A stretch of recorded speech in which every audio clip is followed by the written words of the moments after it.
Exercice 4, on vous donne des fonctions, on vous demande de trouver leur point critique et d'en déterminer la nature. Alors là, on a un polynôme, du coup tout va bien se passer. On peut calculer les dérivées partielles. Alors, allons-y. Dérivée partielle par rapport à x pour commencer. Quand je dérive ça par rapport à x, pardon, je pourrais utiliser 3y moins 3x2. Pareil, faisons un dérivée partielle par rapport à y. Dérivée partielle par rapport à y. Ça va donner ici, donc je dérive par rapport à y, je vais avoir du 3x et plus 3y au carré. Donc maintenant, qu'est-ce que je dois faire? Je dois trouver les points critiques de cette fonction, et donc pour cela, je dois résoudre le système d'équations, ça égale à 0, ça égale à 0. Allons-y. On résout donc 3y moins 3x au carré égale à 0, et 3x plus 3y au carré égale à 0. Donc là, c'est un peu plus compliqué dans l'exercice précédent, parce que là, j'ai y et x qui sont mélangés, en plus j'ai des carrés, donc il faut que j'essaye d'être pratique, essayer d'avoir la meilleure logique possible pour m'en sortir. Qu'est-ce que je peux observer? Je peux observer que je peux exprimer facilement une variable en fonction de l'autre. Par exemple, la première équation ici, qu'est-ce qu'elle me dit? Elle me dit que si je divise tout par 3, y égale x au carré. Donc là, ce que me dit la première équation. Si y vaut x au carré, je peux remplacer en dessous. Quand je remplace en dessous, ça va me donner du 3x plus 3. Je remplace y par x au carré, ça va me donner donc x au carré, x4. Ok, on poursuit. Qu'est-ce qu'on peut faire de ça? Là, je me suis ramené à une équation, je n'ai que du x. Donc je vais pouvoir, sans doute, essayer de voir quelque chose avec ça. Je n'ai que du x, je vais pouvoir factoriser par 3x. D'ailleurs, je peux simplifier par 3, vu que c'est égal à 0. Factoriser par x, ça fait x facteur de 1 plus x3 égale à 0. Et là, je vais voir y égale x au carré. On poursuit tout ici. Ensuite, regardons. Là, j'ai un produit de terme qui est nul. Quand est-ce qu'un produit de terme est nul? Quand l'un ou l'autre est nul. Donc, premièrement, soit j'ai x égale à 0. Si x vaut 0, j'ai y qui vaut 0 au carré. Donc, ça fait y égale 0. Donc, j'ai un premier point critique qui est 0, 0. Ou bien, l'autre possibilité, c'est que l'autre terme est nul, c'est-à-dire 1 plus x au cube égale à 0. Et là, je vais avoir, du coup, je réécris y égale x au carré. Ça me donne donc y égale 0, x égale à 0, c'est le premier point critique. Ou bien, l'autre possibilité, ça va être 1 plus x au cube égale à 0. Comment je peux résoudre ça? Ça me donnait x au cube égale moins 1. X au cube égale moins 1, réfléchissons ensemble. Quelle valeur au cube donne moins 1? Est-ce que j'en connais au moins une? Normalement oui, je sais que moins 1 au cube, ça fait moins 1. Donc j'ai au moins une solution qui est x égale justement moins 1. Si x au cube vaut moins 1, x vaut moins 1. Est-ce que c'est la seule solution? La réponse est oui. Comment vous en convaincre? Avec un théorème qu'on a vu l'an dernier. Qu'est-ce qu'on sait sur la fonction x au cube? On sait que la fonction x au cube, elle est strictement croissante, elle donne ça. Et donc, où est-ce qu'elle vaut moins 1? Elle vaut moins 1 uniquement en moins 1. Ça, c'est quoi? C'est le théorème, c'est le corollaire du théorème des valeurs intermédiaires au théorème de la bijection. La fonction x au cube étant strictement croissante, et comme elle est continue, la solution x au cube égale n'importe quoi, enfin l'équation x au cube égale n'importe quoi n'a qu'une seule solution, parce qu'en plus elle est définie de R à valeur dans R. Du coup, j'ai une seule solution qui est x égale moins 1. Et maintenant, une fois que j'ai x égale moins 1, si x vaut moins 1, que vaut y ça vaut moins 1 au carré, ça vaut donc 1. Conclusion. Les points critiques de f sont donc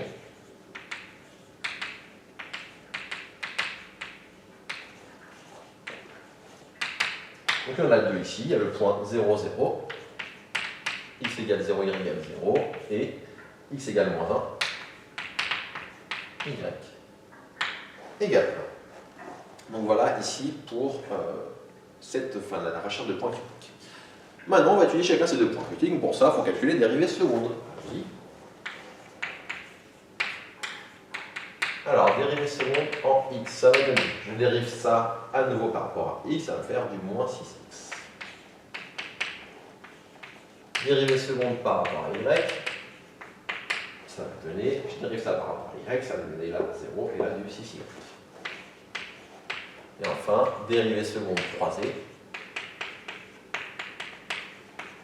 Si je dérive ça par exemple par rapport à y, je trouve 3. On peut vérifier, hein, si je dérive ça par rapport à i, je trouve 3 égale. Ça va tout le temps marcher. Si ça ne marche pas, c'est que vous êtes trompé dans vos calculs. Je vous conseille de vérifier vos calculs si vous ne trouvez pas la même chose. J'ai bien écrit 3 ici. Du coup, la matrice hessienne, ici, HF de xy, elle vaut moins 6x, 3, moins 6y. Et là, qu'est-ce qu'il reste à faire? On va voir deux choses, c'est qu'on a deux points critiques. Calculer le déterminant en 0, 0 et le déterminant en moins 1, 1, et voir ce que l'on trouve. Faisons-le. Donc, déterminant la matrice étienne au point 0, 0. Je remplace x par 0, y par 0. Ça va me donner le déterminant, donc c'est des traits comme ça droit.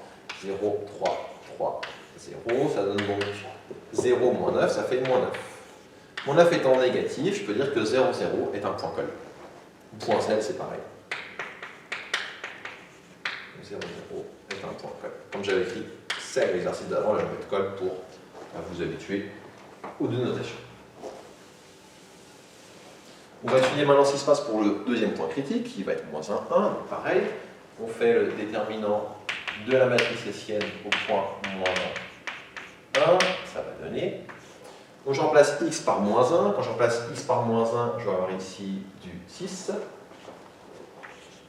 Ensuite, je vais avoir 3, et je vais remplacer y par moins 1, ça va, y par 1, ça va me donner ici moins 6. Je trouve donc ici moins 36, moins 9, ça fait donc moins 45 qui est négatif, donc moins 1 est aussi un point colle. Dans cet exercice, le plus compliqué, c'est quoi? C'est de résoudre le système en général. Le reste après, c'est calculer des dérivés, remplacer et puis connaître les formules. Donc, calculer le système, des fois ça va être très simple, comme dans l'exercice d'avant, quand les variables x et y sont séparées notamment. Des fois c'est un peu plus technique, donc c'est souvent là où vous allez avoir le plus de difficultés, donc c'est là où vous devez le plus vous entraîner, j'ai envie de vous dire. Néanmoins, imaginons que vous arrivez ici, et vous n'arrivez pas à résoudre le système. Qu'est-ce que vous faites? Vous pouvez me dire, je n'arrive pas à résoudre le système, je vous fais quand même la suite. Ou bien, vous n'arrivez pas à résoudre le système, mais vous trouvez quand même au moins un point critique de façon intuitive. Par exemple, là, voir que 0, 0 est solution, c'est direct, c'est immédiat. Donc si vous arrivez à voir que 0, 0 est solution de façon simple, vous pouvez aussi me dire, j'ai trouvé 0, 0 comme point critique, je ne sais pas s'il y en a d'autres, je fais la démarche avec 0, 0, mais vous pouvez quand même continuer pour quand même ne pas avoir 0 à l'exercice, parce que si vous arrivez à débloquer là, vous n'allez pas avoir beaucoup de points.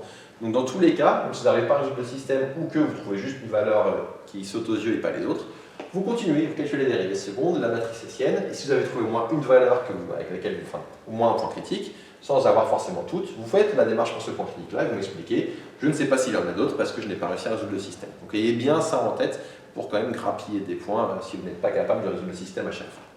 Ça termine cette vidéo. Je me rends compte d'une petite coquille, c'est que quand j'ai réécrit l'énoncé, là j'écris plus alors que c'était un moins. Du coup parfait, ça va faire deux exercices pour le prix d'un. Si j'ai un moins, donc là c'est bon, ce que j'ai écrit le plus c'était bon. Je vais voir ce qui se passe pour avoir comme dans la feuille de TD avec le moins. Si j'ai un moins, regardons ce qui change. Là je vais avoir ici la dérivée en y, ça ne va pas être plus, mais moins 3y carré. Du coup dans mon système je ne vais pas avoir plus, mais moins 3y carré. Ce qui fait qu'ici quand je vais remplacer, je vais avoir ici moins. Donc là ça va me donner ici quand je vais factoriser 1 moins x au cube. Ce qui va me donner ça, ça ne change pas pour le coup. Et là ça va me donner 1 moins x au cube égale à 0. Et donc x égale à plus 1. Comme c'était au carré, ça ne change rien ici, ça fait 1 et 1. Du coup, mes points critiques ne vont pas être moins 1, 1 ici, mais plus 1 et 1 pour le deuxième point critique. Ce qui fait que pour la matrice hessienne là-bas, quand je vais calculer en 1 et pas en moins 1, quand je vais remplacer x par 1, ça va me donner du coup du moins 6.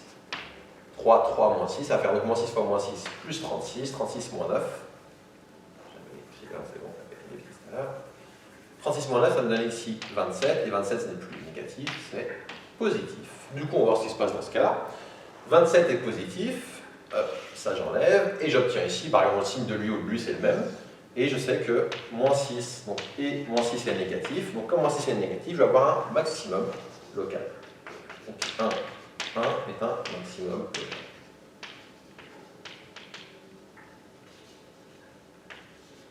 Donc ce que j'avais écrit avant, c'était pas faux, c'était juste, vous pouvez le garder comme entraînement, c'est juste que ça ne correspondait pas à l'énoncé. Donc là, avec l'énoncé, vous avez la bonne correction.